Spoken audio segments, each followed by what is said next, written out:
Então, boa tarde a todas e todos, para quem está assistindo a gravação, né, desse encontro. Pode ser boa tarde, pode ser bom dia, pode ser boa noite, né, professora Ana?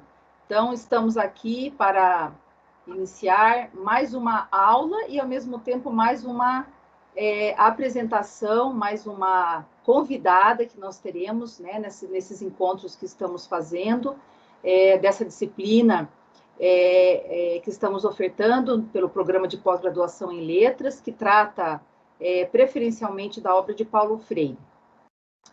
O título da disciplina é Pedagogia Freiriana, Educação Linguística e Linguística Aplicada. E nós estamos, então, nessa empreitada de fazer essa série, né, de eventos que a gente está chamando, denominada Diálogos Freirianos. E hoje nós temos, então, uma convidada muito especial, e essa convidada é da Daniele. Já vou passar aqui para a Daniele, então a gente espera que vocês aproveitem muito aqui esse momento conosco. Então, muito obrigada, Daniele, agora é com você. Boa tarde a todos. Então, hoje a gente dá continuidade à discussão, ao diálogo a respeito do livro A Pedagogia da Esperança, de Paulo Freire. Nossa convidada, como eu antecipei na aula passada, é Andréa Marreiro. Ela é mestre e doutoranda em Direitos Humanos e Cidadania pela UNB. Ela é atualmente presidente do Instituto Esperança Garcia, e seus principais temas de afinidade atualmente são direitos humanos e educação, e questões ligadas a gênero, raça e classe. Boa tarde, Adriana, seja bem-vinda. Andréa. Boa tarde também. Boa tarde a professora Ana Paula, minha colega aqui também da disciplina, a todos vocês que estão. Eu esqueci de falar, né? Eu sou a Adriana, com a professora Ana aqui. Vamos iniciar, então. Obrigada, Daniele, pela apresentação. Andréia, então agora nós estamos aqui bastante ansiosas e ansiosos para te ouvir.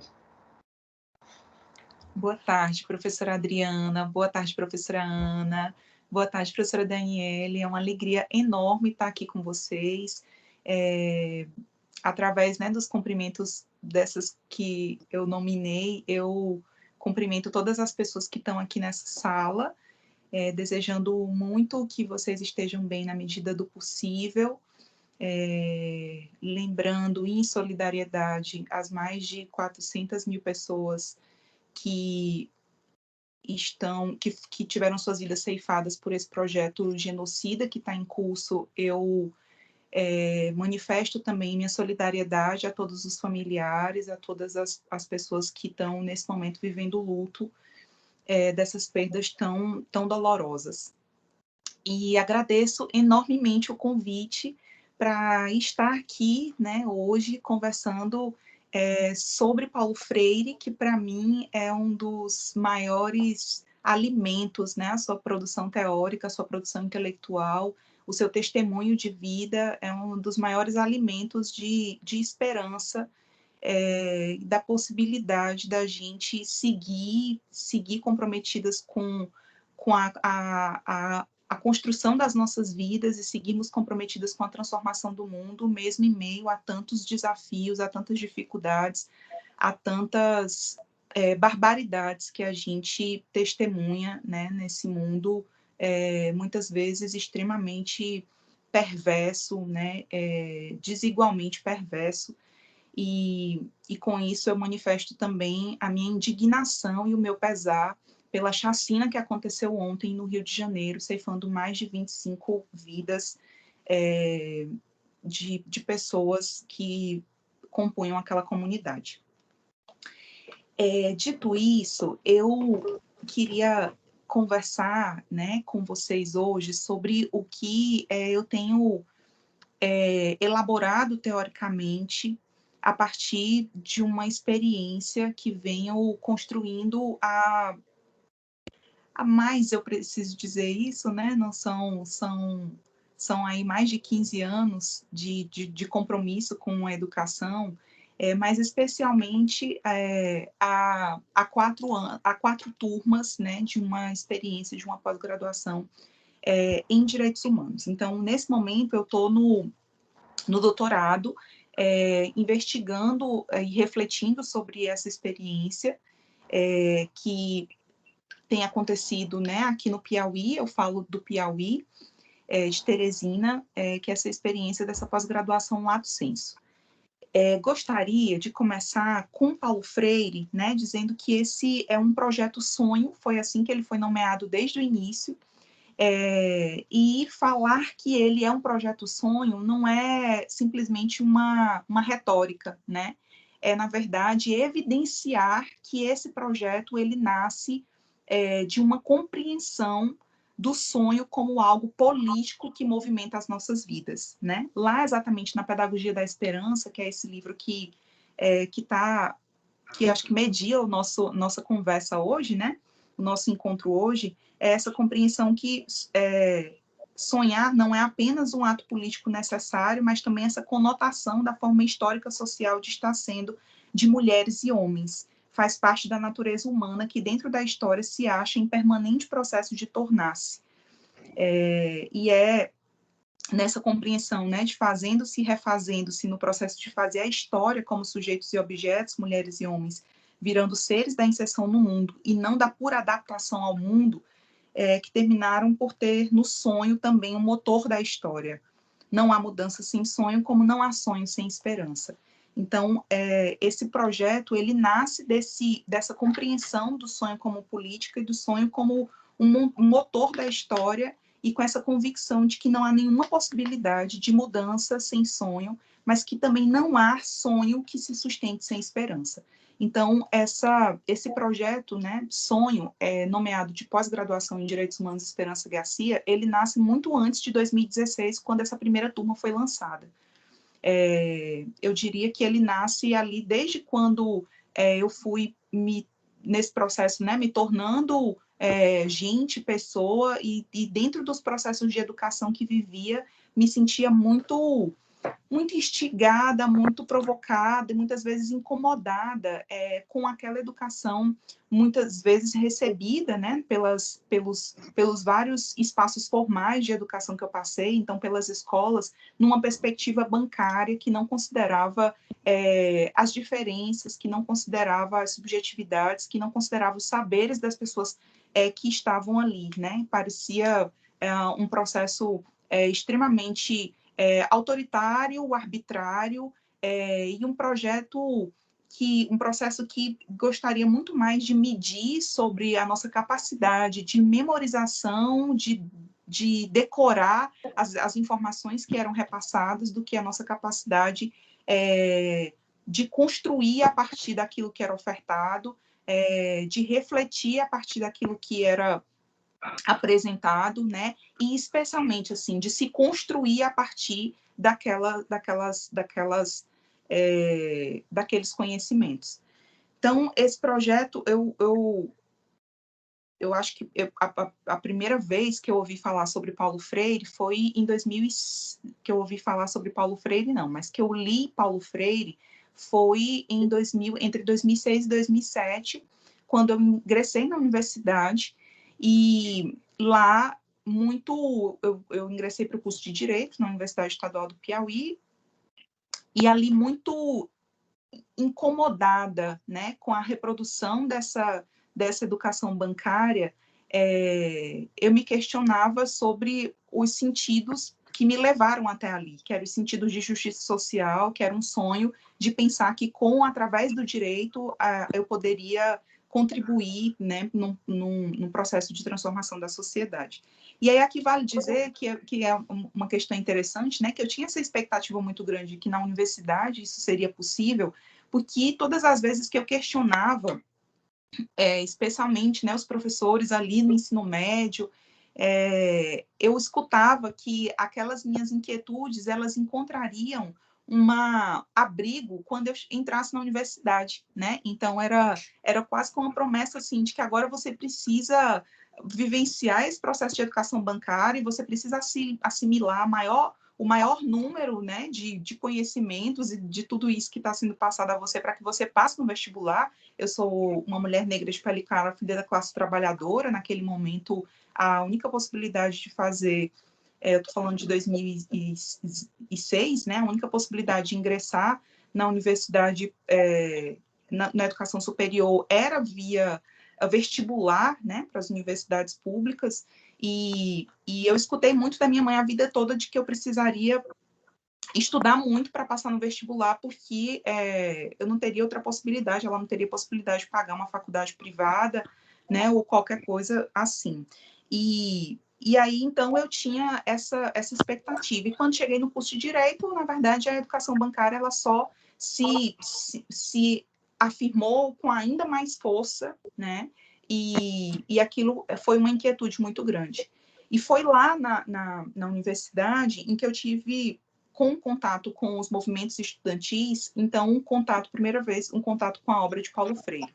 E foi lendo Pedagogia do Oprimido e Pedagogia da Autonomia que eu fui me dando conta de que aquela educação, né, aquela realidade vivenciada em sala de aula, na verdade, era um projeto, né? Aquilo não se dava por acaso, aquilo fazia parte desse projeto de sociedade que nega a politicidade do conhecimento, que nega a politicidade da educação, e que reproduz uma série de saberes que contribuem para a manutenção das desigualdades e contribuem para a manutenção das relações de poder e de opressão, né? Onde algumas pessoas têm direito a ter direitos, né? Têm direito a ter uma vida digna, e outras pessoas não são considerados humanos, não são considerados sujeitos, não são considerados capazes de enunciarem as suas próprias vozes, de narrarem suas próprias histórias, de serem protagonistas das suas próprias vidas, né? São considerados objetos que vão servir exatamente para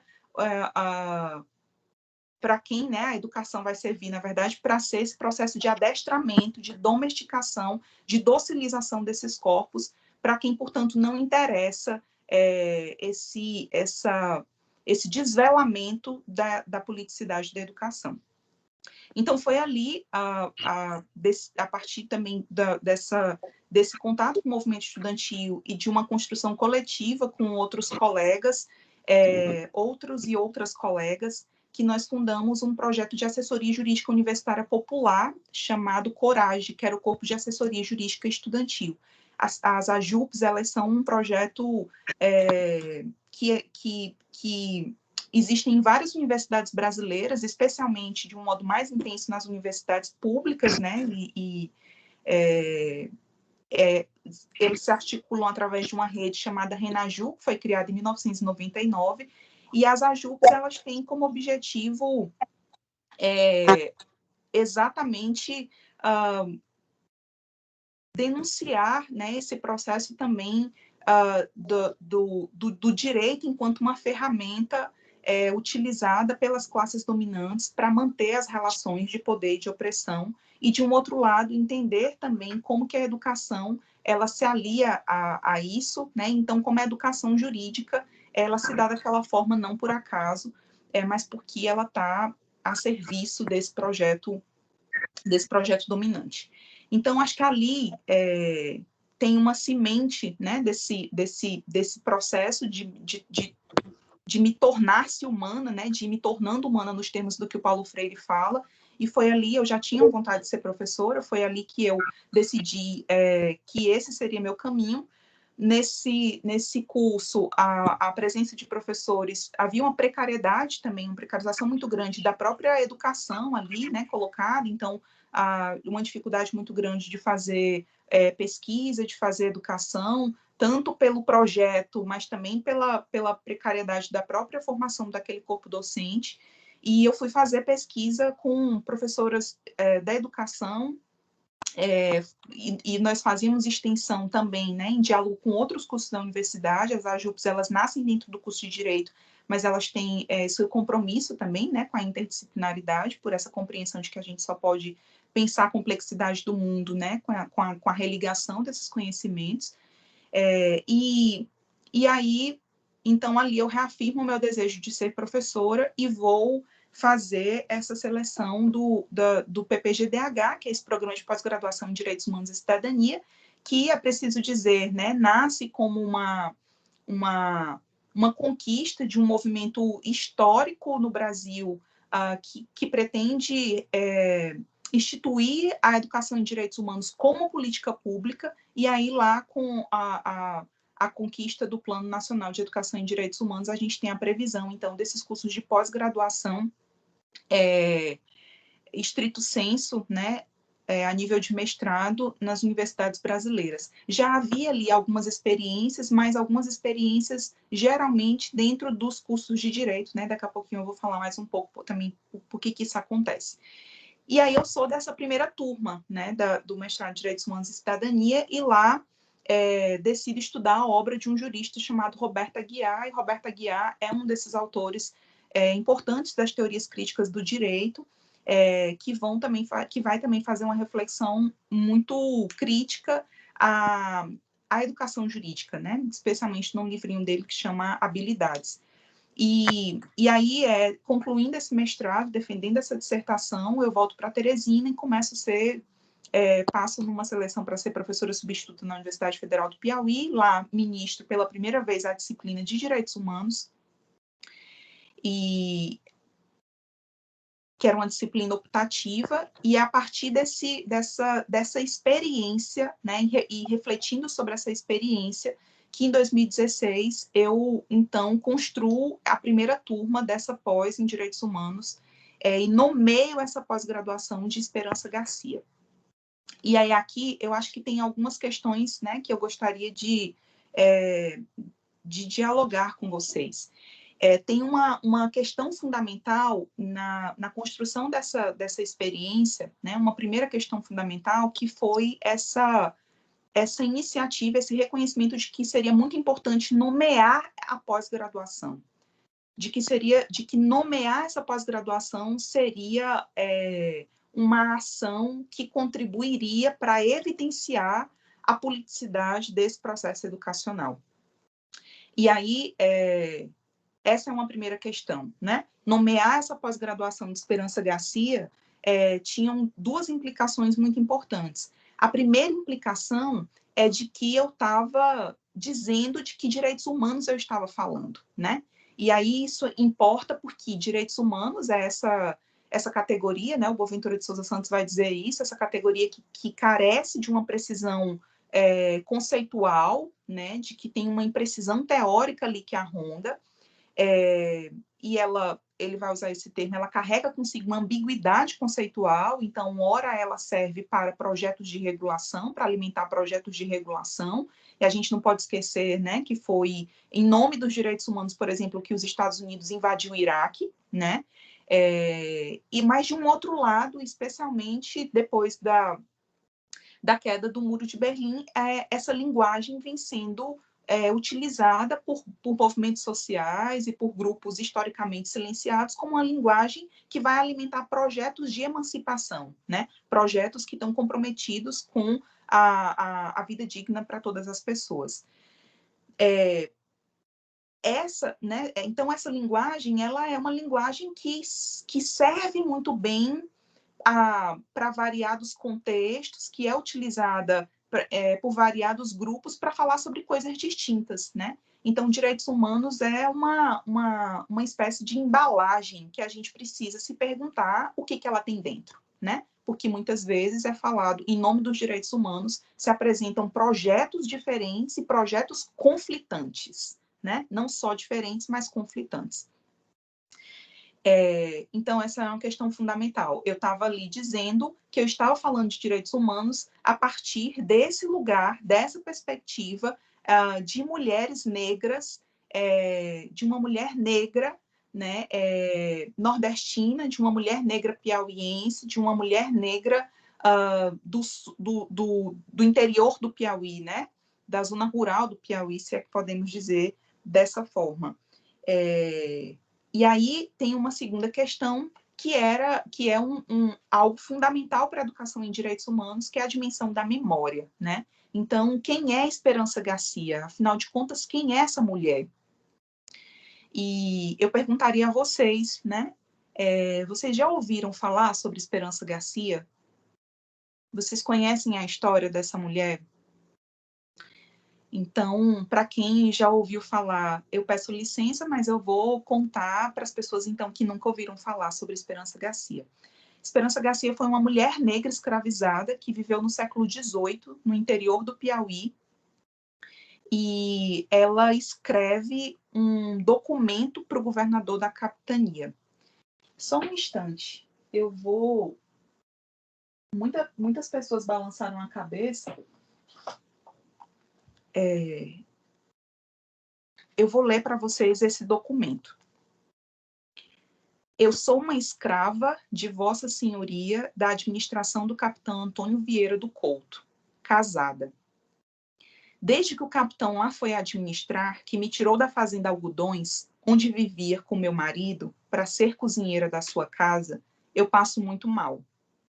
A primeira é que há grandes trovoadas de pancadas em um filho meu. Sendo uma criança, lhe fez extrair sangue pela boca. Em mim, não posso explicar que sou um colchão de pancadas, tanto que caí uma vez do sobrado abaixo peiada, por misericórdia de Deus escapei. A segunda, estou eu e mais minhas parceiras por confessar há 3 anos, e uma criança minha e 2 mais por batizar. Peço a Vossa Senhoria, pelo amor de Deus, ponha os olhos em mim, ordenando, digo, mandar ao procurador que me mande para a fazenda, de onde me tirou para eu viver com meu marido e batizar a minha filha.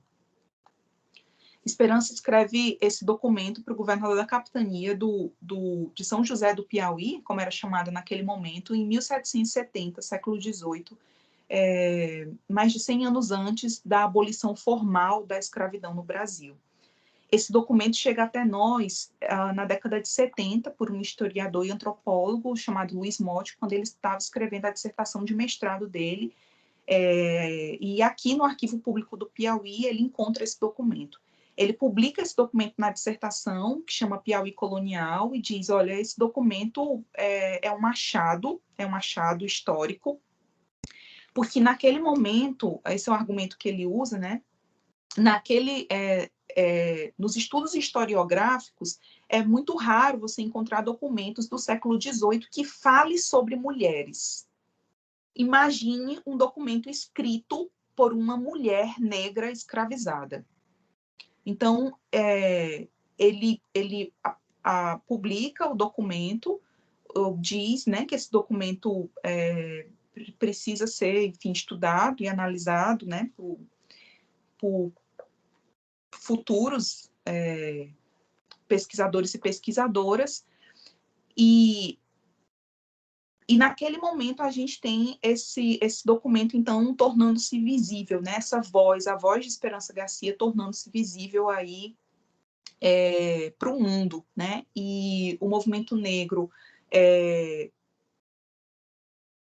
escuta, né, essa voz e ecoa essa voz sistematicamente depois em variados espaços, mas sempre algo que me provoca muito é a pergunta de que estruturas são essas, né? Quais são as condições de possibilidade que uma voz como a de Esperança Garcia siga sistematicamente sendo silenciada, né?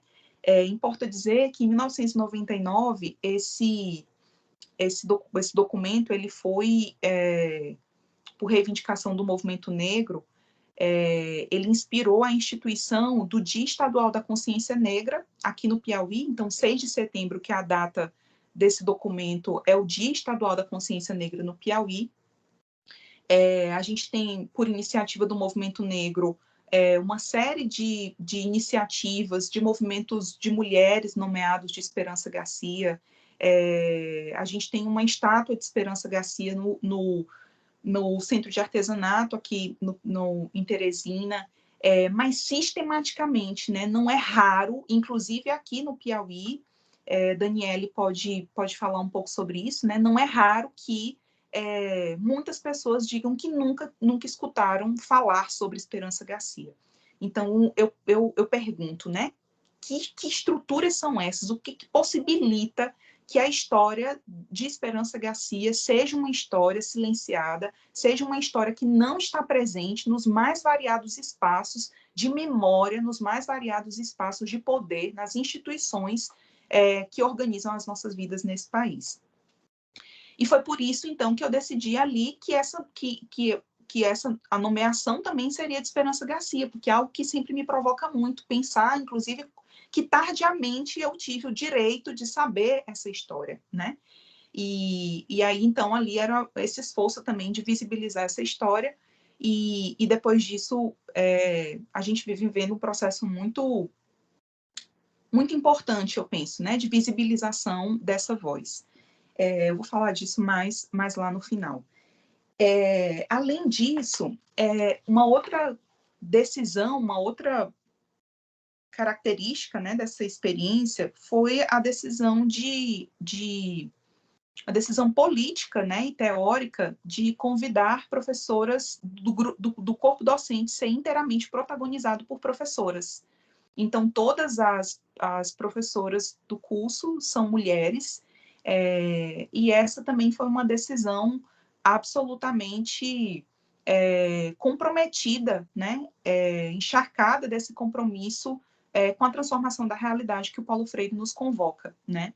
É muito interessante porque eu tenho feito muito esse diálogo entre Paulo Freire e Bell Hooks, né, e o Paulo Freire, no final da vida, faz essa autocrítica muito importante, né, de como a obra dele era uma obra muito referenciada no masculino, né, então ele, por exemplo, sempre falava no masculino, né, e tem um texto muito interessante que chama Direitos Humanos e Educação Libertadora, em que ele, que é uma conferência, na verdade, que ele dá, né, em que ele vai dizer que ele faz ali essa reflexão de que é preciso falar em homens e mulheres, né, porque o que está dado historicamente é exatamente dentro de uma sociedade estruturada pelo patriarcado, é esse lugar sempre do homem como esse sujeito, né, que carrega o poder na sociedade, como, portanto, esse sujeito que vai produzir a intelectualidade, uma negação muito forte né, da vida, da dignidade, da produção intelectual de mulheres. Então, Paulo Freire me inspirou ali também, né, a pensar sobre de como o sexismo ele atravessa a universidade de um modo muito intenso, né? A gente tem dados que vão apresentar isso. Então, embora as mulheres hoje estejam em sua maioria compondo as cadeiras como estudantes na universidade, né? Então, mesmo enfrentando esse processo histórico de impossibilidade, né, de que mulheres adentrassem em educação superior, é importante que a gente lembre disso, isso não faz tanto tempo assim. Por outro lado, as mulheres hoje chegam em número maior nas universidades públicas como estudantes, né, alcançam um espaço significativo como professoras, mas não raramente a gente vivencia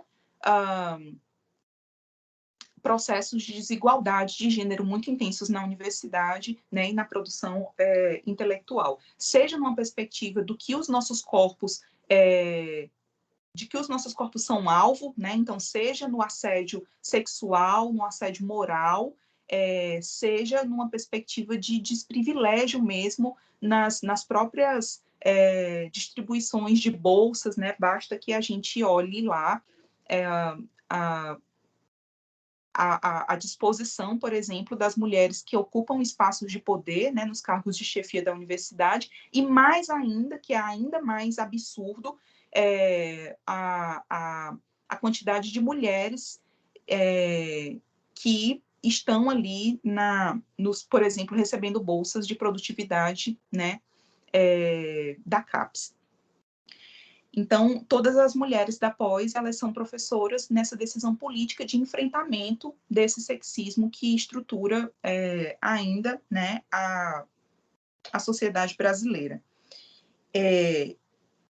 Porém, algo que foi ficando cada vez mais evidente para mim nesse processo, né, de reflexão sobre educação e sobre educação como um projeto de transformação da sociedade, é que há uma necessidade muito profunda, e Esperança nos convoca a isso, é uma voz que nos convoca a isso, de olhar, por exemplo, né, essa questão de gênero, essa questão das mulheres, de olhar, na verdade, para essa questão de gênero não como uma questão apartada de outras desigualdades, né? E de olhar para as mulheres e entender que as violências e os enfrentamentos que mulheres precisam fazer para acessarem, né, espaços de poder, elas não são apenas marcadas pelas questões de gênero, mas elas são absolutamente interseccionadas, articuladas com as questões de raça, com as questões de classe,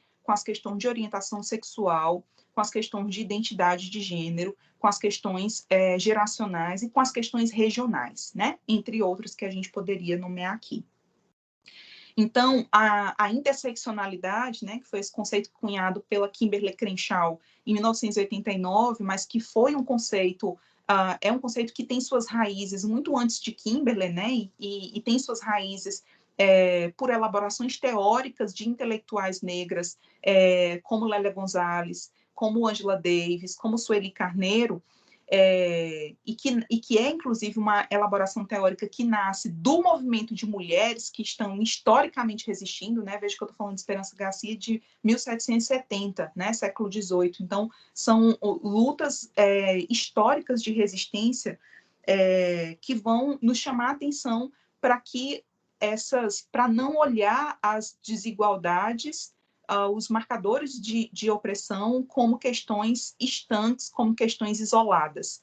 E essa convocação de que a gente precisa entender que essas opressões, esses sistemas de dominação, eles atuam de um modo, eles atuam conjuntamente, né, de um modo simultâneo.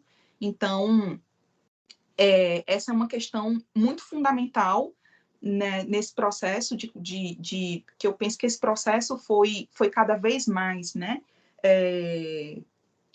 e a reflexão sobre essa prática iluminando da necessidade da gente pensar uma educação comprometida com a transformação e que considere a interseccionalidade para que, de fato, esses processos de transformação, esses movimentos, né, pela transformação social, eles acolham todos os sujeitos, né, e não invisibilize esses sujeitos que estão aí invisibilizados por conta da intersecção desses marcadores.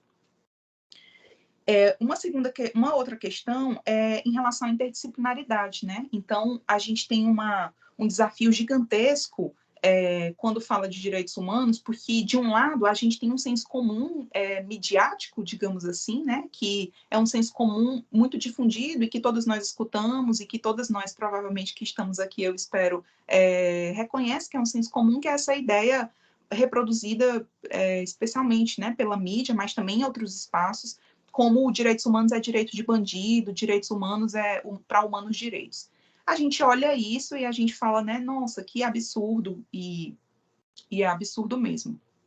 Por um outro lado, o que eu tenho cada vez mais chamado a atenção, né, e tenho me convencido, é que há um senso comum nos termos do que Luiz Alberto criou, né, um conceito dele, há um senso comum teórico dos juristas, esse é o conceito de Luiz Alberto Vará, que é um senso comum que circula de um modo muito intenso dentro da universidade, especialmente dentro das faculdades de direito, que vão reduzir os direitos humanos a uma legalidade, a uma normatividade. Então, a redução dos direitos humanos ao que Joaquim Herrera Flores vai chamar do direito internacional dos direitos humanos, né? Então, você reduz os direitos humanos aos tratados internacionais, às convenções internacionais, às declarações de direitos. E você reduz os direitos humanos, isso é muito comum na faculdade de direito, aos direitos fundamentais, né, que são aqueles que estão normatizados, por exemplo, na Constituição de 1988. Esse senso comum teórico dos juristas, ele é extremamente preocupante porque eles são essa prática cotidiana do trabalho de juristas que ocupam as cadeiras de professores, né, nas faculdades de direito. Então, é muito comum que os professores sejam os juízes, os promotores, os advogados, e que esse discurso se reverte de um discurso científico, né? E isso passa a ter uma validade muito grande. Então, esse senso comum teórico dos juristas, ele faz com que a gente tenha uma redução dos direitos humanos ao povo do direito, né? Então, não é incomum que a gente associe direitos humanos a esse povo do direito, a esses advogados, né, os juristas. E esse é um problema, porque é essa redução, a quem interessa essa redução, né? Essa é uma redução que definitivamente não interessa para a efetividade dos direitos humanos, que não interessa para a realização dos direitos humanos, que não interessa para que os direitos humanos sejam, de fato, práticas concretas e cotidianas das nossas vidas, né? Então, essa é uma questão fundamental na pós, é por isso que a pós ela é interdisciplinar. Interdisciplinar, no sentido que eu apontei antes, né, respondendo também a essa crítica epistemológica, né, que vai denunciar esse projeto da modernidade de segmentação do conhecimento, de divisão do conhecimento em caixinhas e da necessidade de que a gente olhe para isso e enxergue que dessa forma a gente não consegue dar conta da complexidade do mundo, né? Aqui eu falo com, por exemplo, Edgar Morin, mas uma necessidade também de denunciar essa captura, né, da potência dos direitos humanos por essa redução ao direito. Então, o curso ele é formado por professoras das mais variadas áreas. Então, tem professoras da psicologia, da medicina, do serviço social, da filosofia, do jornalismo. Então, uma formação muito ampla, né, de diversas áreas que a gente entende que são necessárias para dialogarem, para que a gente possa, de fato, dar conta da complexidade dos direitos humanos. E aí eu penso que essa é uma das ações que contribui também para que a gente tenha uma diversidade muito grande de estudantes, né? Então, o corpo discente também é muito diverso, e a gente reconhece que há uma prevalência ainda do direito, né? Eu acho que é uma expressão de tudo isso que acontece de um modo macro, mas há uma presença muito forte de uma diversidade muito forte de pessoas de outras áreas. Então, nós vamos ter pessoas do jornalismo, pessoas das ciências sociais, do serviço social, da psicologia, temos egressos de ator, de doula,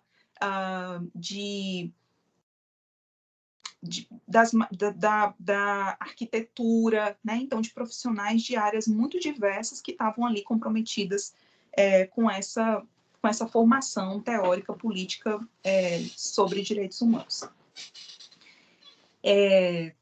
Uma outra questão que eu penso que é fundamental dessa experiência, que eu tenho investigado para olhar, né, e para pensar como é que isso, né, os contributos e as limitações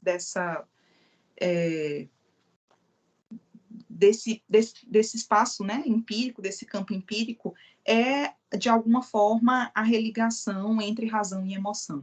Então, a gente sabe também, né, que esse projeto da modernidade, uma das formas inclusive de dominação, é a apartação entre razão e emoção, né, nesse processo de privilegiar a razão e de eleger a razão como algo que é característico de um determinado povo, né? Então, o projeto da modernidade, né? Esse projeto moderno colonial, racista, né? Branco, patriarcal, trouxe isso com muita força. E eu penso que uma das questões que estão colocadas para a gente é, primeiro, esse reconhecimento, esse questionamento da razão como um privilégio, né, do povo branco. Então, esse reconhecimento da racionalidade, das inúmeras contribuições teóricas que vivenciam esse processo epistemicida, né, das contribuições teóricas do povo negro, que sofre esse processo de epistemicídio. E aqui com Sueli Carneiro, né, eu tenho pensado muito a partir desse conceito, né, em que ela vai lá, bebe dessa produção teórica do Foucault, do Boaventura, né?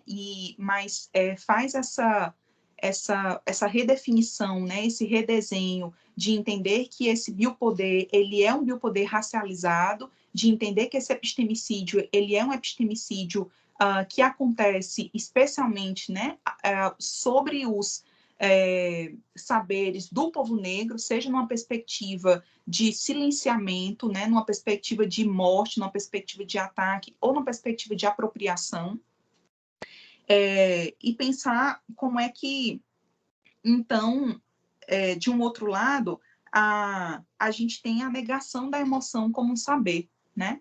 Então, além de, um lado, se atribuir a razão apenas a um determinado grupo, que é esse grupo, né, de pessoas brancas, especialmente homens, a quem se atrela a ideia de intelectualidade, de sujeitos, né, de produtores de conhecimento, em detrimento do povo negro, em detrimento de mulheres, que são os objetos desse conhecimento, né, que são infantilizados nesse processo, inclusive, do que a Lélia vai denunciar, né, dos infãs, que são aqueles que não podem falar e, portanto, são os falados, né, por esse outro grupo, e são os objetos da produção de conhecimento desses sujeitos.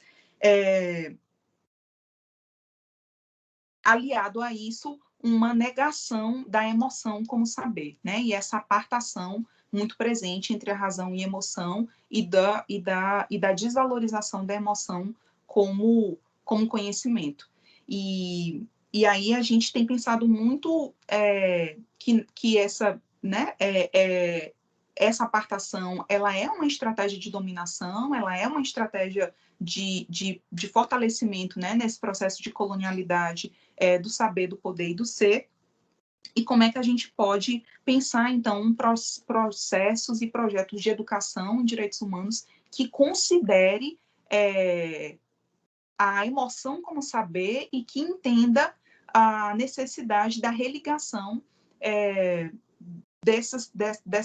desse duo, né, razão e emoção, que considere a religação do corpo e da mente. E aí a Bell Hooks vai trazer como algo muito, muito fundamental, né, essa questão do corpo e da mente, e como isso está colocado de um modo muito intenso, por exemplo, nas experiências de sala de aula, né? Então ela traz algo que é muito expressivo, muito cotidiano, assim, desse processo da desvalorização do corpo em sala de aula, especialmente dos professores, né, e sendo dos professores, isso reverbera para os estudantes. Ela fala de uma experiência, por exemplo, que ela, quando foi ser professora, sentiu muita vontade de fazer xixi, né, no meio da aula, e ela não falou sobre isso e ficou sem saber o que fazer e ficou se perguntando, nossa, as minhas professoras, né, quando elas sentiam isso, o que elas faziam, né? Por que ninguém nunca falou sobre isso? E isso é um dos exemplos, né, dessa apartação entre corpo e mente que a gente vivencia cotidianamente em sala de aula. E aí é nesse sentido que eu tenho pensado a partir muito também do que as estudantes, né, e do que as professoras que participam dessa experiência trazem, comentam, né, revelam sobre esse espaço de uma sala de aula que seria convidativa, que seria provocadora, né, dessa reunião, num verbo que o Eduardo Galeano constrói ali, né? Na verdade, ele constrói o adjetivo, o substantivo, mas que ele vai construir falando também desse diálogo dele com comunidades indígenas, né? Que é o verbo sente-pensar. O Eduardo Galeano vai falar nesse sujeito sente-pensante, né? Ele vai falar dessa religação das bodas entre a razão e a emoção, né? E a partir disso, eu tenho, a partir dessa escuta também do que as pessoas que vivenciam esse processo, eu tenho tentado pensar e elaborar nesse sentido, então, né, do que seria essa pedagogia do sente-pensar. E, além do sente pensar, na verdade, eu penso que é uma convocação, né? Na medida em que a gente sente pensa e que a gente também vivencia esse chamado do Paulo Freire de compreender os direitos humanos como um projeto de vida, né? De entender os direitos humanos como esse processo começa esse processo mesmo em que a gente vai se tornando, né, com os direitos humanos e com a educação e nesse diálogo com outros sujeitos, com outros saberes, pensado, então, nessa movimentação, né, como um processo também de entender a esperança não como algo que vai brotar, que vai surgir, ou que é algo de fé, mas da esperança como uma ação, né? Do que ele vai dizer, a esperança não do verbo esperar, mas do verbo esperançar. E aí esse compromisso, nos termos que ele coloca, né? Do esperançar como esse não desistir, o esperançar como se juntar com outras pessoas para fazer de outros jeitos, né? Esse esperançar de seguir adiante nesse compromisso de invenção de um outro mundo. E aí, aqui, nesse sentido, eu fecho, né, esse ciclo, assim, porque eu penso que é esse encontro do esperançar com Esperança Garcia, né? Então, a esperança de Esperança Garcia, né? A esperança de alguém materializada ali em alguém que compõe um povo que, a despeito de todos os processos de desumanização, de todos os processos de violência, resistia, né, e agenciava suas vidas das mais variadas formas, com criatividade, com inteligência. Então, Esperança Garcia, os documentos históricos, em 2016, né, eu lanço esse projeto da pós em fevereiro, março, e logo após nós nos reunimos, eu e outros colegas e companheiros, num coletivo chamado Ciranda de Juristas Populares. E a gente foi convidado pela professora Maria Sueli Rodrigues de Souza, que é professora de Direito na Faculdade de Direito aqui da Universidade Federal do Piauí, para compor uma comissão na OAB, né? Na Ordem dos Advogados do Brasil, seção Piauí. E, naquele momento, era para compor uma comissão da verdade da escravidão negra e a comissão de direitos difusos e coletivos. Esse convite para compor a comissão da verdade da escravidão negra, ele foi muito importante, né, vale aqui dizer, porque essa comissão era uma comissão recente, é uma comissão que foi criada em 2015, a partir de um grupo de trabalho que aconteceu numa conferência da OAB, e foi uma comissão criada com esse objetivo de investigar os crimes cometidos durante a escravidão, né?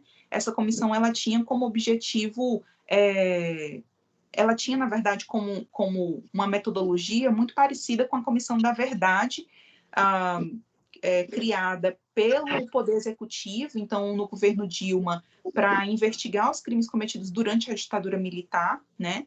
E ela tinha como objetivo fazer algo semelhante em relação aos crimes da escravidão. Num artigo chamado Racismos em Debate, a pesquisadora Gabriela Sá faz uma provocação muito interessante sobre a comissão, né, e pensando essas duas comissões, a gente tem pensando esses dois processos, né, na verdade, de direito à memória, a gente tem a Comissão da Verdade do governo federal sendo construída ali, né, por esse projeto, por esse poder executivo, então, pelo governo federal. E uma outra coisa que chama muita atenção é aqueles documentos, eles estavam proibidos de serem investigados, pesquisados, porque, enfim, a gente vivenciou esse processo, né, de um silêncio sobre, inclusive, assumido de um modo pactuado, né, pelo Estado, enfim, de não investigação daquela documentação. E aí ela vai evidenciar e vai nos provocar isso, assim, como que de novo, né, assim, que estrutura é essa que possibilita que os crimes da verdade da escravidão negra, primeiro, seja uma investigação um órgão como a OAB, né? Então, se você faz esse comparativo, vai ser pesquisado pelo governo federal, né? Uma comissão instituída pelo governo federal com todas com toda a estrutura, né, do governo federal, enquanto uma outra vai ser uma iniciativa da Ordem dos Advogados do Brasil. E enquanto você tinha essas documentações oficiais, né, em sigilo, essas outras documentações, elas estão aí nos arquivos públicos desse país e extremamente, né, silenciadas e desprezadas, e desprezadas tanto pelas agências individuais de pesquisadores e pesquisadoras que não se comprometem com esse estudo, mas, especialmente, é importante que a gente diga, numa sistemática institucional também, né, de desvalorização da memória e de um não cuidado, por exemplo, com os próprios arquivos, né, desse país. Então, eu acho que essa é uma pontuação muito interessante, né, que a gente precisa pontuar nesse processo, nesse processo, né, do que foi esse trabalho que a gente foi fazer na OAB. Mas o fato foi que a gente, em 2016, então, assume esse compromisso, assume essa comissão aqui no Piauí. Ela tinha sido instituída em 2015 aqui por um outro grupo que tinha feito um evento, né, com historiadores da Universidade Federal do Piauí, mas não tinha ido, já era no final de uma gestão, né? Então, quando a gente assume, a gente retoma esse trabalho que tinha sido começado, convida esses historiadores que tinham participado desse momento anterior, e na primeira reunião a gente decide, eu sugiro que a gente faça um projeto, né, para investigar a história de Esperança Garcia, investigar o momento histórico em que ela viveu, investigar a natureza jurídica daquele documento que ela escreve, porque o documento formalmente, né, ele se parece muito com uma petição, então ela endereça, ela se identifica, ela narra os fatos, ela faz um pedido, né, então isso se parece muito com a estrutura formal de uma petição, mas a gente tinha dúvidas sobre qual era o ordenamento jurídico naquela época e, eventualmente, né, se Esperança Garcia tinha se valido daquilo nesse ato de resistência. Então, a gente começa a fazer esse trabalho ele foi feito em diálogo com os movimentos sociais aqui do Piauí, então nós fizemos uma série de outras atividades, de outras movimentações, pensando também em diálogo com a Comissão de Direitos Difusos e Coletivos, como esse legado da escravidão informa os processos de racismo hoje no Brasil, e viola direitos, né? Viola direitos de mulheres negras, viola direitos de pessoas com hanseníase, viola direitos de crianças, de adolescentes e de jovens, né? Então, foram pautadas questões como essas, assim, sobre o extermínio da juventude negra, né? E sempre também muito em diálogo com toda a resistência, né? Que, inclusive, né, o povo negro segue fazendo até hoje. E a partir desse grupo de trabalho, esse grupo de trabalho foi dividido em duas frentes. Uma frente era de historiadores e a segunda frente de juristas, e o resultado da pesquisa foi publicado nesse livro aqui, que chama Dossiê Esperança Garcia, Símbolo de Resistência na Luta pelo Direito, e foi a partir dessa investigação que a gente solicitou, então, ao Conselho Seccional da OAB Piauí que reconhecesse Esperança Garcia como advogada. Esse pedido foi aceito por unanimidade, ela foi reconhecida, e pela data, né, ela foi reconhecida como a primeira advogada piauiense. Pela data, também pelo ano, ela é a primeira advogada brasileira, né? A gente não tem nenhum documento, nenhuma petição escrita antes de Esperança, mas essa é uma reivindicação que a gente ainda está fazendo, porque formalmente, né, materialmente, a OAB nacional segue sem se manifestar. Então,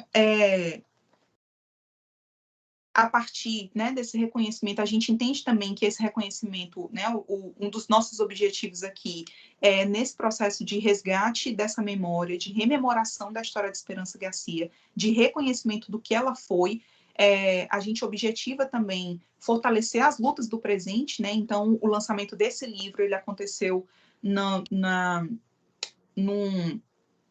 Teatro do Boi, que é um teatro localizado aqui na Zona Norte de Teresina, que é uma zona que está passando por um processo de higienização muito intenso. Então, há toda uma luta lá de mulheres negras, de famílias negras, contra um projeto de modernização, né, de revitalização, como é chamado, encampado especialmente pela Prefeitura de Teresina, e essas mulheres resistem, né, nessa reivindicação de não serem desapropriadas de suas casas, de não serem removidas de suas casas, denunciando esse processo todo que está em curso de desapropriação de várias famílias que viviam ali por décadas, né, inúmeras gerações. A Zona Norte de Teresina é a zona onde a cidade começa, e várias famílias já foram retiradas dali, né, e levadas para um lugar que é nomeado, inclusive adjetivado de inferninho, né, que são pequenos apartamentos de 40 metros quadrados, em que famílias numerosas que construíram ao longo de sua vida, né, casas, e a gente sabe como é que famílias negras e pobres constroem suas casas, né, nas periferias desse país. À medida que a família vai crescendo, essa casa vai crescendo também, com um quarto, né, um puxadinho para o filho, um puxadinho para a filha, e foram submetidas a esse processo de aprisionamento, né, ali nesse lugar pré-formatado, que não tem nada a ver com a forma de vida, né, desse povo, além de todo um processo de impossibilidade de violação de direitos, na medida em que se viola o direito ao transporte, se viola o direito à educação, se viola o direito à saúde, porque essas pessoas, além de terem, né, o processo de violação de suas moradias, também são retiradas de um espaço onde tinham conquistado acesso a todos esses outros direitos e são levadas para um lugar distante e que as impossibilita de acessar esses outros direitos. A gente também entende, né, esse processo de visibilização da história de Esperança Garcia, de reconhecimento de Esperança Garcia como advogada, como uma convocação para fortalecimento das lutas por direitos e dos compromissos institucionais que as instituições desse país precisam assumir com um processo de luta por igualdade, inclusive entre pessoas negras, né, de pessoas negras, de advogadas e de advogados negros dentro dessas instituições. Então, agora, o ano passado, a gente teve uma conquista com muita luta de estabelecimento de cotas raciais, né, dentro dos quadros da OAB, fazendo essa denúncia de um racismo institucional que, historicamente, faz com que os cargos, né, dentro das comissões, então, esses cargos de poder, sejam assumidos e protagonizados por homens brancos. Então, esse é um trabalho, né, que eu entendo, assim, de educação, é uma experiência de educação em direitos humanos que, inspirada em todas as contribuições, né, teóricas e testemunhais, assim, de Paulo Freire, busca ser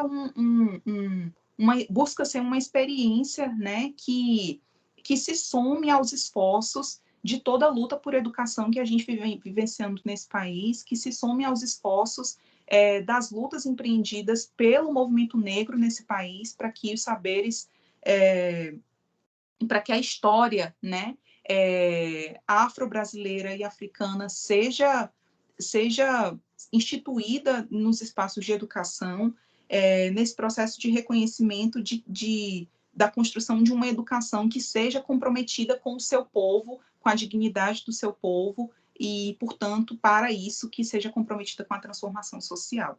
A gente costuma dizer que, no curso, né, que esperançar é o nosso verbo, e esse precisa ser um verbo conjugado no presente e no plural, né? Eu penso que, especialmente nesse momento em que a gente está vivendo um governo absolutamente comprometido com o genocídio, a gente precisa assumir esse compromisso, né, com uma educação que seja para transformação, porque é exatamente por reconhecer a potência, né, da educação que esse governo contribui, inclusive, e divulga, né, para esse ódio coletivo em torno de Paulo Freire, em torno de todos os educadores e educadoras comprometidas com uma ciência, né, que sirva para a transformação, que sirva para a reconstrução desse país a partir das bases fundacionais, né, dos que estavam aqui sempre historicamente resistindo. Então, que a gente possa, né, seguirmos aí refletindo sobre as possibilidades de uma educação para o Sente Pensar e para o Esperançar. Eu penso, e sempre nesse lugar, né, de que a gente está tentando refletir a partir disso, né, para quem sabe a gente ir aí nesse processo, tornando-se também mais humanos e mais humanas, mais sujeitos, né, mais sujeitas, homens e mulheres, que vai se fazendo também nesse fazimento do mundo. Obrigada, Andréa. Foi muito bom a gente ter conhecido um pouco mais sobre a nossa história, né? Algumas histórias que fazem parte da construção do nosso povo, ter conhecido alguns de seus trabalhos e das atividades realizadas, seja no mundo jurídico, como você diz, ou no âmbito educacional. Eu tenho aqui algumas participações no chat que eu gostaria de compartilhar com você. O Rafael Vaz disse que é um trabalho incrível, um exemplo incrível de interdisciplinaridade, transdisciplinaridade. A professora Clarissa Jordão, lá no início, havia perguntado se sonho e utopia seriam a mesma coisa, e se a Esperança Garcia recebeu resposta dessa carta. E depois eu leio mais, para você não ficar perdida entre tantas participações.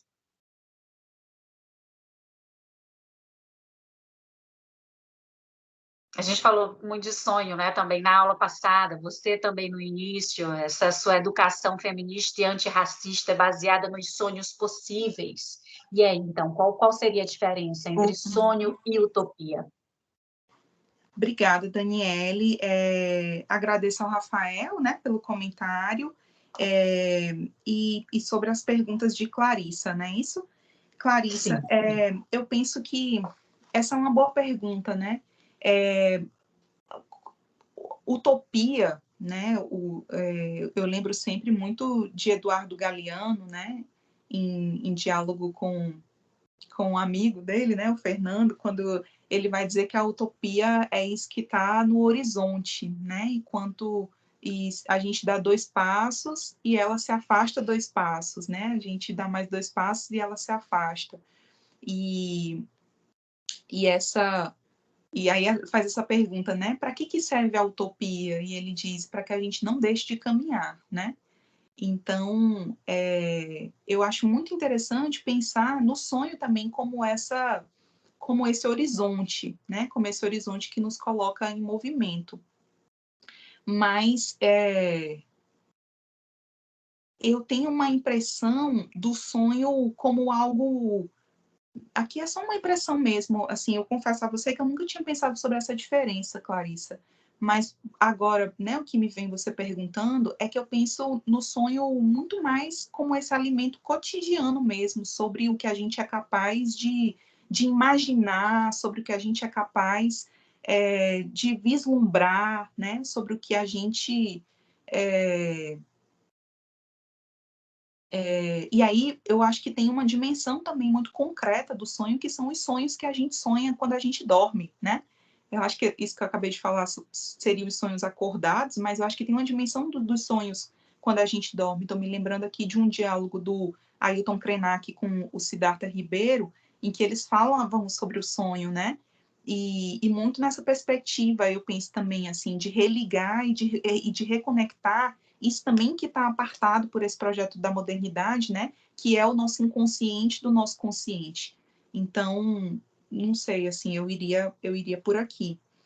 E no trabalho realizado lá na Comissão da Verdade da Escravidão Negra, né? Que foi coordenado pela professora Maria Sueli Rodrigues de Souza, e a parte da história foi coordenada pelo professor Maíton Celestino, a gente chega à conclusão de que não teve uma resposta, pelo menos formal, né, para a esperança. A gente não sabe dessa resposta formal, não há, e com isso, né, o que eu quero dizer também, que é muito importante, é que a gente não identificou até o momento. Eu acho que essa convocação também, né, de professora Gabriela Sá, sobre como a gente se debruça pouco sobre os arquivos históricos que estão aí, né, nos museus, nos espaços de memória, faz com que a gente faça afirmações indevidas, né? Então, pode ser, a gente não encontrou, é isso que eu posso dizer, né? Nós não encontramos essa resposta, pode ser que essa resposta tenha acontecido, e isso esteja, inclusive, em algum lugar, mas o que a gente identificou nesse trabalho de pesquisa realizado pelo dossiê foi que não há uma resposta. A gente identifica um outro documento, no próprio Piauí Colonial, o Luiz Motti, ele traz um outro documento que tem o nome de Esperança Garcia, então a gente identifica que provavelmente ela resistiu de outras formas, né? Acho que esse também é um dado importante. Então, figura nesse documento essa informação de que ela teria fugido, né, junto com outros escravizados, o que nos leva a afirmar que sim, ela também tentou resistir nesse processo, né, de fuga, de formação de quilombos, como historicamente a forma mais comum, era a forma mais comum de resistência, né, entre outras como o envenenamento dos senhores, entre outras como próprios processos de suicídio, né, e o que também nos convoca a pensar nessa criatividade dela, né, para resistir ali através da palavra escrita, né, de resistir através da escrita, de resistir através desse direito que estava ali colocado, e eu acho que nesse sentido também é muito inspiradora, né, a Carta de Esperança para juristas, né, de pensar que tem um direito que tá colocado, que esse direito nem sempre é fruto nem sempre esse direito representa dignidade, pelo contrário, né, o professor Roberto Aguiar vai trabalhar isso muito bem no direito, poder e opressão. O direito, na verdade, é uma dessas ferramentas, né, de silenciamento das demandas, de opressão, e a gente tem no Brasil mas ele não está dado no sentido de que o direito, e aqui é uma crítica também importante, né, das teorias críticas do direito ao direito, a gente vivencia um processo de formação que vai nos dizer, isso é muito intenso, isso reverbera, esse senso comunitário dos juristas reverbera muito para as outras áreas. A gente vivencia muito essa imposição, né, do direito, ou como algo de duas escolas que são fundamentais, do jus naturalista, que vai dizer que o direito é aquilo que a pessoa já nasce com ele, que todo mundo nasce com direito, ou do jus positivista, que vai dizer que o direito é aquilo que está na lei, né? E aí as teorias críticas do direito, aqui especialmente Roberto Lira Filho, vai nos provocar e dizer, não, o direito nem é isso que, né, a gente já nasce com ele, nem é isso que está só na legislação, mas o direito é esse processo, fruto das lutas históricas, né, fruto dos embates históricos, fruto dos conflitos entre esses que estão tentando dominar e que estão utilizando uma série de ferramentas, inclusive a educação, né, e o direito para a dominação, mas tem um outro grupo que está sistematicamente resistindo, né, e tentando ali inscrever, inclusive, suas reivindicações também nas legislações, como é o caso da Constituição de 1988, né? Então, na Constituição de 1988, a gente tem isso, a articulação de uma série de movimentos de sujeitos historicamente violentados, que vão lá e conseguem inserir, por exemplo, o artigo 5º da Constituição, que vai dizer que homens e mulheres são iguais em direitos e obrigações, né? A gente tem o povo negro conseguindo instituir lá no artigo 68 da ADCT o direito a pessoas remanescentes de quilombo, né? Vai conseguir inscrever no artigo 5º o racismo como crime prescritível e inafiançável, né? Mas tudo isso são a partir dessa tensão, conquistas a partir dessa tensão social, desses conflitos sociais, em que ali, né, naquele momento, conseguem fazer normatizar esse direito, mas nem por isso esse direito está dado, né? Então, a gente vivencia esse processo constante de luta para que esse direito seja efetivado, e isso, no final das contas, é direito, e o que o Joaquim Henrique Flores vai nos trazer também é isso, né? Essa compreensão dos direitos humanos, então, como esse processo de lutas sociais e institucionais em busca da dignidade humana, né? Então, algo que não está dado, e aí eu penso que esperança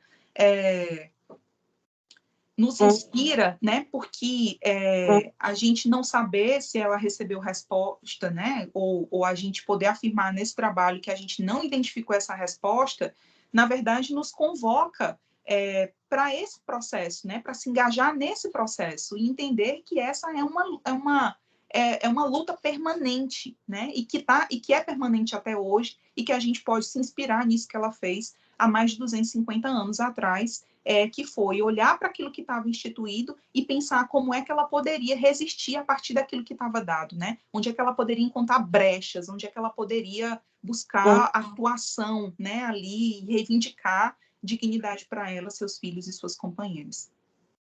Muito bem, Andréia. Eu tenho aqui mais comentários no chat. A Tássia Valente disse: Andréia, eu sabia que te conhecia de algum lugar. Participei como aluna do curso Academia Preta Decolonial no ano passado. Seu módulo foi incrível. E o professor Severo pergunta: é possível concluir que foi Esperança quem escreveu a petição?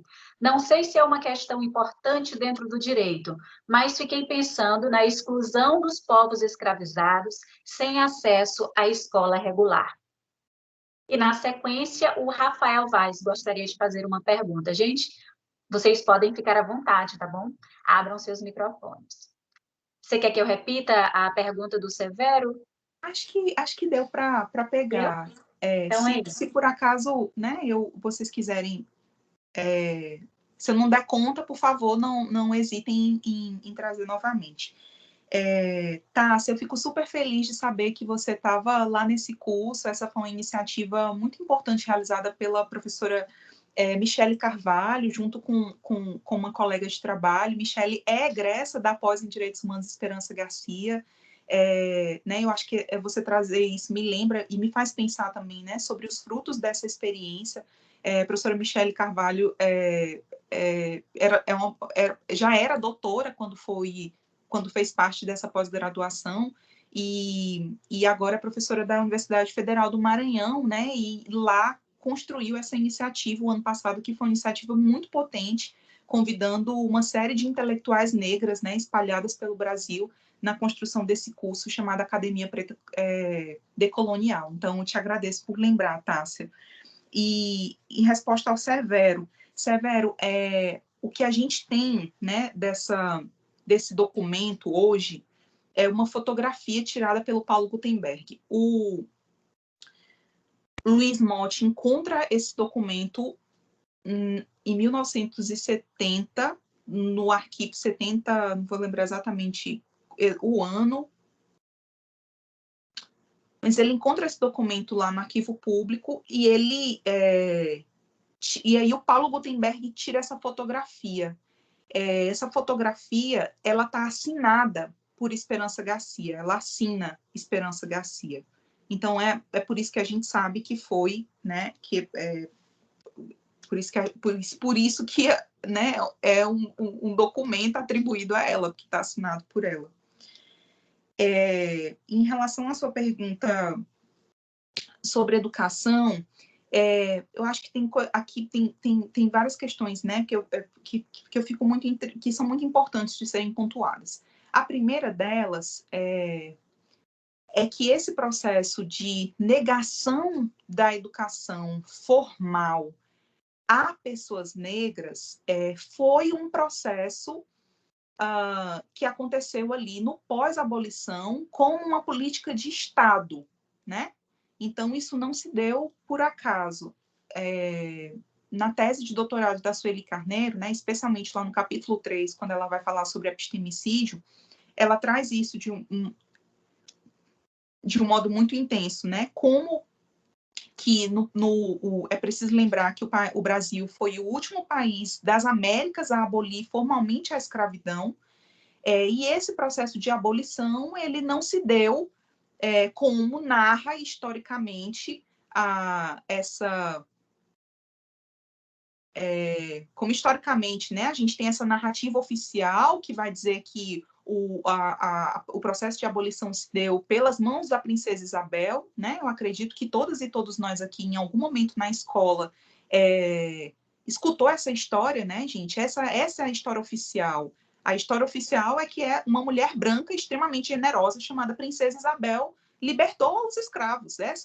Isso é o que a gente estudou na escola, todos e todas nós. A gente passa a ter uma visão talvez mais crítica, alguns podem ter tido isso mais cedo na vida, pela resistência e pela agência do movimento negro, né, unificado, que vai dizer essa história é uma mentira, né, e a partir disso, inclusive, esse é um dos pilares que o racismo se ancora, né, se sustenta, nessa ideia de que o povo negro não resistiu à escravidão, né, nessa ideia de que o povo negro vivenciou aquilo de um modo pacífico, né? E, mais uma vez, por quê? Porque a quem interessa dizer que o povo negro foi o povo que venceu a escravidão, né? A quem interessa contar a história dessas inúmeras resistências, dessas inúmeras e criativas formas, né, de luta do povo negro contra aquele processo de desumanização, de coisificação. Então, foi ali no pós-abolição, com muito medo, inclusive, do que aquilo poderia significar, né, e de que esse país se transformasse nesse país de negros, que o processo de escolarização formal foi negado a negros, né? É importante dizer isso porque, de um lado, você tinha todo esse processo de ausência de políticas públicas, de ausência de garantia de direitos, fosse de direito à moradia, fosse de direito à terra, né? Muito importante que a gente lembre aqui da lei de terras, ali naquele momento criada para que o povo negro não acessasse a terra, seja a negação do direito à saúde, e de um outro lado, a gente vai ter, de um modo muito intenso, a construção de quê? Né? Se de um lado você tem o silenciamento da mão do Estado, né? Da voz do Estado na construção de políticas públicas, de um outro lado você tem a mão do Estado agindo ali de forma muito pesada e severa na construção de leis penais. Então, é a partir dali, inclusive, né, no pós-abolição, que a gente vai ter a construção de uma série de legislações que vão criminalizar as condutas, né, do povo negro, a exemplo da lei de vadiagem, que naquele momento, né, vai dizer que poderia ser presa a pessoa que estava depois das 10 horas da noite na rua. Quem eram as pessoas que estavam depois das 10 horas da noite na rua, né? Eram as pessoas negras, eram os homens negros. Isso se reverbera até hoje, com a criação da própria...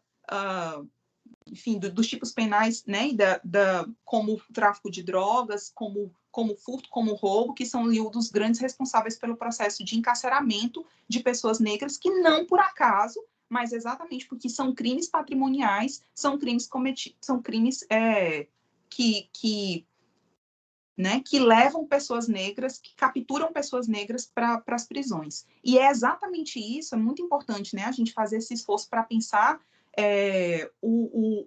o que está em curso hoje, é exatamente em função dessa mão do Estado penal, e aí tem uma autora fundamental chamada Ana Luísa Flausina, que vai apresentar de um modo brilhante como é que o sistema penal está completamente atravessado pelas questões raciais e comprometido com esse projeto de genocídio do povo negro, né, que a gente tem a naturalização da ação de ontem, né, sendo chamada, inclusive, na mídia como uma operação policial, como uma estratégia de guerra às drogas, sendo que não existe guerra às drogas, né, porque não existe guerra contra alguma coisa, guerra existe contra pessoas, e o que está ali em curso é esse processo de criminalização do povo negro, esse processo de criminalização da pobreza e esse processo de naturalização daqueles corpos negros caídos no chão, né, que sequer causam comoção na sociedade, né? Causa muito mais comoção na sociedade uma morte de uma pessoa por Covid, como foi a comoção causada pela morte do Paulo Gustavo,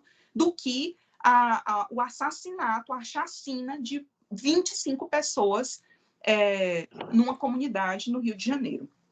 Então, Corpo Negro Caído no Chão, inclusive, né, o título do trabalho de Ana Luísa Flausina.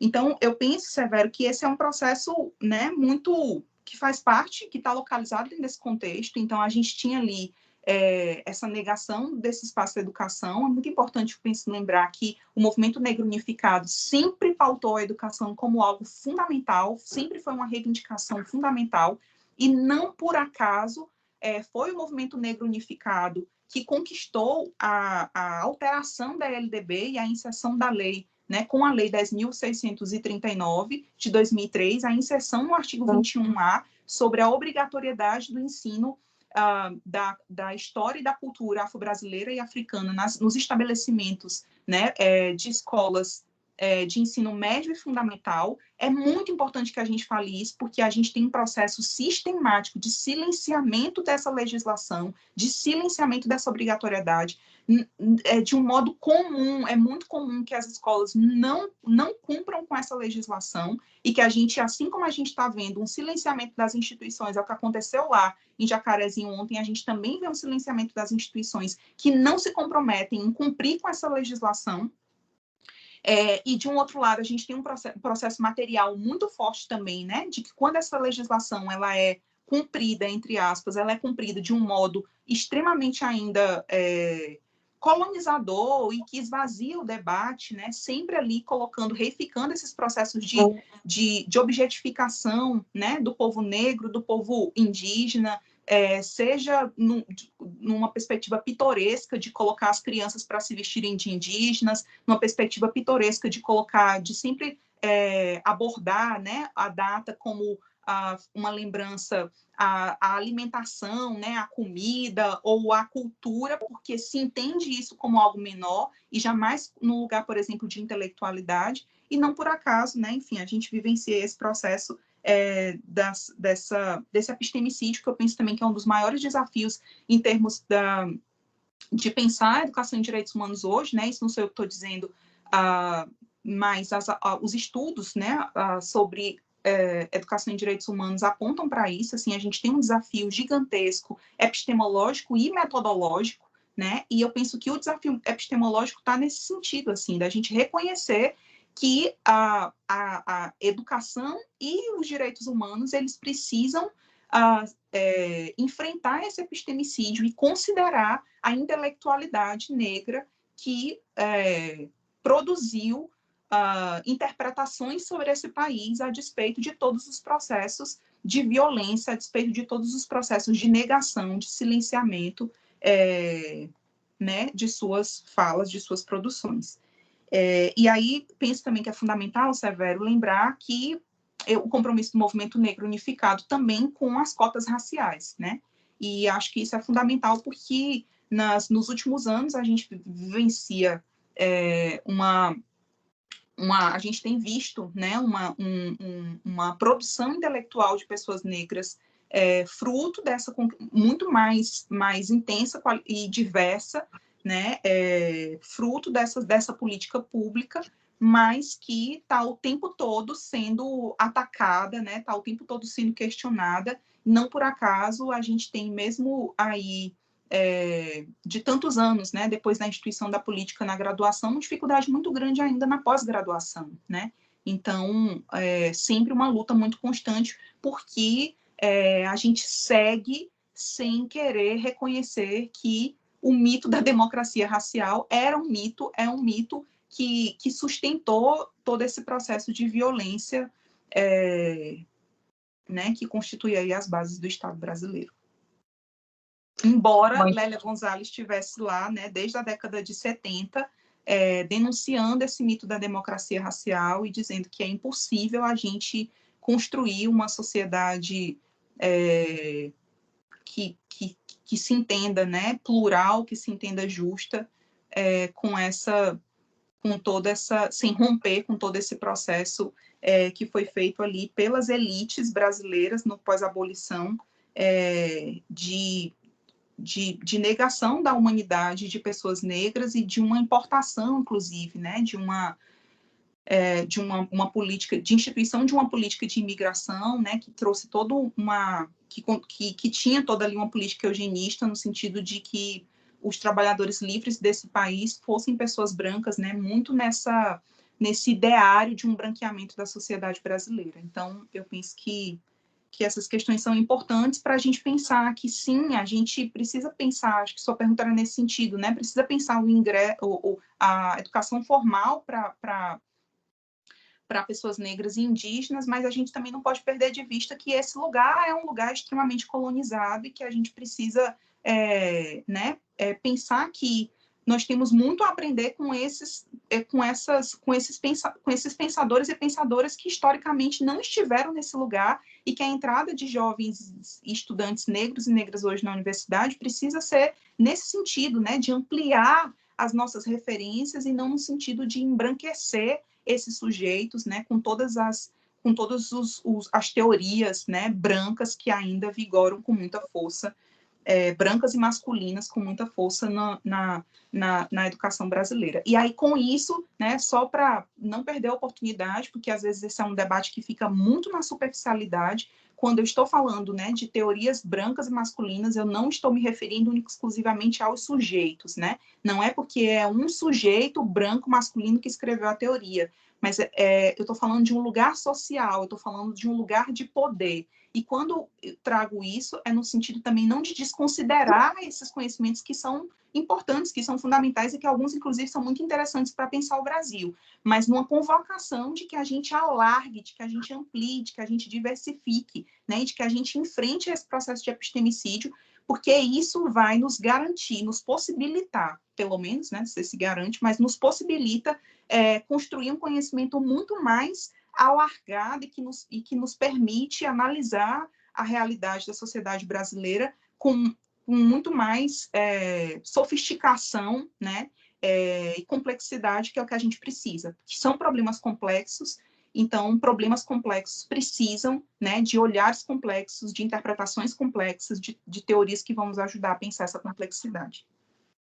Como você disse, realmente difícil falar abarcando toda a complexidade, né? E a gente tenta não ser superficial, mas aí a gente está aqui com a limitação do tempo. O Rafael vai querer fazer a última pergunta antes do próximo grupo começar a apresentação. Seria muito bom se a gente tivesse mais tempo com você. Mas vamos ao Rafael, então, agora. Oi, André, tudo bem? Quero agradecer a sua fala para começar, né? A sua fala foi me trazendo várias memórias, né? Quando você começou a falar ali de direito, né, natural, direito justapositivo e a crítica, me fez lembrar bastante do professor Alisson Mascaro.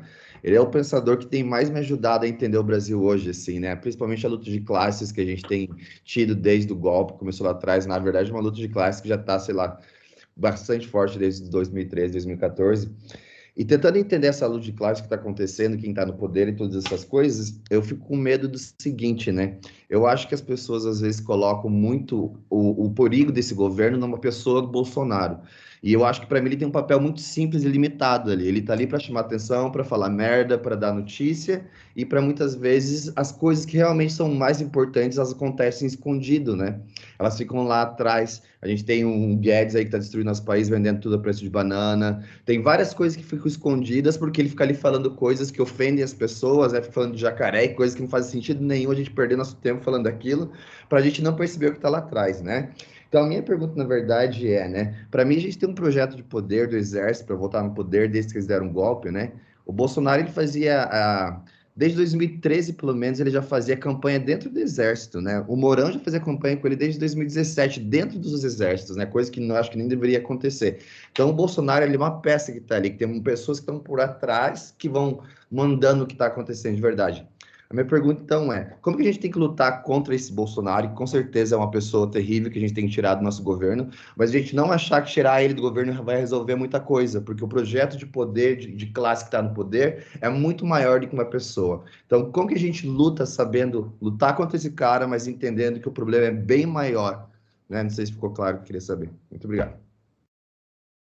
Obrigada pela tua pergunta, Rafael.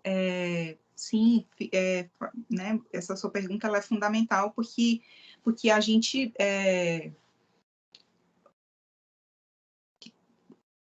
você está dizendo, é importante que a gente entenda que é um projeto de poder, né? Não é uma pessoa completamente equivocada que por acaso está no poder, né? Esse projeto de poder escolheu essa pessoa, né? Mas poderia ter escolhido uma outra pessoa, inclusive, que aparentasse muito mais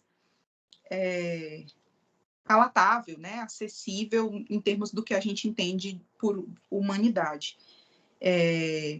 E, sim, eu conheço o professor Alisson Mascaro, né, acho que os estudos dele são muito importantes para a gente pensar o direito, né, e toda essa perspectiva do direito do marxismo, mas eu penso que com isso tudo que eu estou trazendo, Rafael, assim, eu acho que tem uma questão também muito delicada. Então, respondendo objetivamente sua pergunta, é isso, a gente não derrubar o Bolsonaro passa também por um processo de pensar o poder, né? Então, o que a gente tem visto, pelo menos se apontando nos últimos dias, é que ali aquela estrutura dele, onde ele estava ancorado, os que escolheram, né, que ele estivesse ali representando esse poder, parece que está ruindo, e aí fica uma figura muito, muito pessoalizada mesmo, né? Assim, nele, nessa coisa do mito, né, e de que alguns fanáticos talvez vão seguir, mas esse projeto que ele vinha arquitetando está se movendo, né, está se transferindo talvez para outros lugares. E aí eu acho que é muito importante a gente pensar isso, assim, obviamente, né, lutar para retirá-lo, porque ele pessoalmente, sim, também ainda causa muitos estragos, mas pensar que tem um problema muito maior aqui embaixo, né, e aí nesse sentido, o que eu gostaria de conversar contigo é sobre esse projeto que está aqui embaixo, né? Esse projeto de poder que escolheu aquela criatura lá e que o se sustentou por muito tempo, que é esse projeto pós-2016. Né? Eu acho que tem uma questão, talvez, anterior aí, Rafael, que é muito fundamental para a luta política. Sem dúvida, né, o Paulo Freire vai dizer isso, inclusive, nesse livro, Pedagogia da Esperança. A luta de classes, ela é uma questão fundamental, mas ela não é a única. Eu acho que a gente tem um problema muito grande nas esquerdas no Brasil, que é essa ideia, né, de que o nosso problema é único e exclusivamente o de classe. A Sueli Carneiro, a Lélia já vai falar disso na década de 70, e Sueli Carneiro traz isso, recupera isso na década de 90 de um modo muito intenso, para dizer que um dos maiores problemas do racismo é que, politicamente falando, né, é que a direita, né, em termos políticos eu estou falando, então a direita, ela reproduz o mito da democracia racial, e a esquerda, ela não reproduz o mito da democracia racial, mas ela diz que o problema é de classe. Então, ela também silencia sobre o racismo. E isso é muito concreto quando a gente olha para os governos anteriores ao de Bolsonaro. Isso é muito concreto quando a gente olha para o governo de Dilma e de Lula. Né? Então, foram nesses governos que a gente teve um processo muito intenso dos grandes projetos que violentaram a dignidade de povos indígenas e quilombolas. Né? Foi no governo de Dilma e de Lula que a gente teve um projeto de alimento, não só de legitimação, mas de um alimento desse sistema penal e um processo de encarceramento de pessoas negras e de pessoas negras, homens e mulheres, muito intenso. Né? Então, a política de encarceramento em massa nos governos do PT foi muito intenso. Em outras palavras, esses governos também estiveram ainda que de uma forma ambígua, porque também foi nesses governos que a gente teve uma série, né, de outras conquistas, né, não dá para negar aqui, assim, a gente teve uma conquistas importantes, inclusive do movimento negro. O movimento negro estava ali também nesse processo, né, de disputa, mas são essas figuras que seguem, assim, numa esquerda branca, né, e a imagem de Lula nessas semanas fazendo reuniões, fica muito evidente isso, né? Então, num país de mais de 50% da população formada por pessoas negras, a gente precisa se perguntar, assim, que projeto de esquerda é esse, né? Que é uma esquerda ainda extremamente branca e que não reconhece o racismo como um problema. E aí eu acho que a interseccionalidade, né, que foi uma dessas questões que eu trouxe, assim, que na verdade, nesse processo vem informando cada vez mais após, né? E a necessidade não necessariamente ainda não é algo que a gente já conseguiu implementar, isso que eu fico pensando, assim, como é fundamental de que todas as disciplinas, elas tragam e elas entendam a interseccionalidade como fundamental, porque a complexidade nos oferta essa possibilidade de pensar a complexidade e de pensar para além também de um discurso muitas vezes simplista que se coloca, né, que a gente está falando de pautas identitárias. A gente não está falando de pautas identitárias, o problema não é porque eu sou mulher, eu vou falar disso, porque eu sou mulher negra, eu vou falar... Não, o problema, o que está em jogo aqui, o que está colocado é um projeto de justiça social, e não é possível um projeto de justiça social que não considere como que as opressões de gênero, de raça, de classe, elas estão absolutamente interconectadas e elas atuam de um modo articulado. Sem isso, eu penso que é muito difícil a gente conseguir construir qualquer projeto de justiça social que sirva para todos. E aí eu acho que tem uma potência, Rafael, é que eu acho que à medida que a gente vai né, compreendendo isso e materializando isso nas lutas, isso vai fazendo muito mais sentido, eu penso, para o povo, né? E essas lutas elas vão se fortalecendo e se capilarizando de uma forma muito mais intensa. Então, não por acaso a gente tem aí esse termo, né? Esse conceito, inclusive, se popularizando de um modo muito intenso nas universidades, nas políticas públicas, né? Mas também nas redes sociais. Então, não sei, sua pergunta ela é muito complexa, mas eu gostaria de te responder nesse sentido, porque eu penso que é fundamental. Muito obrigada, Andréa. A gente só tem a agradecer a sua participação aqui conosco, nesse diálogo freiriano, trouxe mais alimento ainda para a nossa mente, nos envolveu ainda mais com essa pedagogia do Sente Pensar e do Esperançar. Então, em nome de todos, da nossa turma, a gente te agradece, tá bom? Por essa participação. Eu agradeço muito a vocês, a você, Daniele, professora Ana, professora Adriana, todas as pessoas que perguntaram, né, Rafael, Clarissa, Tássia, Severo. Para mim é muito importante esse diálogo com vocês, espero que a gente siga por aí, né, nesse processo de Sente Pensar e Esperançar uma educação que seja uma educação dos sonhos possíveis. Muito obrigada, Andréia. Esperamos tê-la em outros momentos aqui. Nosso tempo foi muito curto hoje. Muito, muito obrigada. Muito obrigada, Andréia. Foi realmente muito produtivo. Acho que fez a gente fazer várias relações com as leituras feitas e com outras leituras da nossa área também. Foi muito enriquecedor para a gente ter esse olhar da área de direito, né? A gente tem trabalhado questões de raça, de gênero, interseccionalidade, mas a gente tem muito poucas leituras sobre a área de direito. Então, acho que foi incrível para todo mundo aqui poder ouvir você, dialogar com você. Muito obrigada mesmo.